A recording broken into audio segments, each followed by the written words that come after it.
বিসমিল্লাহির রহমানির রহিম। আসসালামু আলাইকুম। জিলহজ মাস অত্যন্ত গুরুত্বপূর্ণ একটি মাস। আল্লাহ তাআলা রমজান মাসের পর এই মাসের গুরুত্ব দিয়েছেন। তবে রমজান মাসেও এমন কিছু জিনিস বাদ পড়ে, কিন্তু জিলহজ মাসে কিন্তু তা বাদ পড়ে না।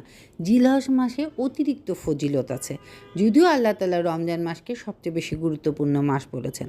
এই জন্য জিলহজ মাসের প্রথম 10 দিন একদম এত বেশি ইবাদত বন্দেগী করতে হবে যেন এটা আমাদের মিস না যায়। আর জিলহজ মাসের প্রথম সত্যটাই কি জানেন? যে যাদের আল্লাহ তাআলা সমর্থন দিয়েছেন তারা যেন হজে যান। যাদের সামর্থ্য নাই তারা ইনশাল্লাহ চেষ্টা করবে পরে যাওয়ার। আর যাদের সামর্থ্য আছে তারা অবশ্যই চেষ্টা করবেন জিলহজ মাসে হজ করা, কারণ হজ তাদের উপরই আল্লাহ তাআলা ফরজ করেছেন যাদের আল্লাহ সামর্থ্য দিয়েছেন। তো জিলহজ মাস অত্যন্ত গুরুত্বপূর্ণ। আমরা যারা হজে যেতে পারছি তারা আলহামদুলিল্লাহ, না যেতে পারলে ইনশাল্লাহ আমাদের নিয়ত যদি ভালো থাকে আল্লাহ তাআলা কোনো না সময় নিয়ে যাবেন আমাদের হজে।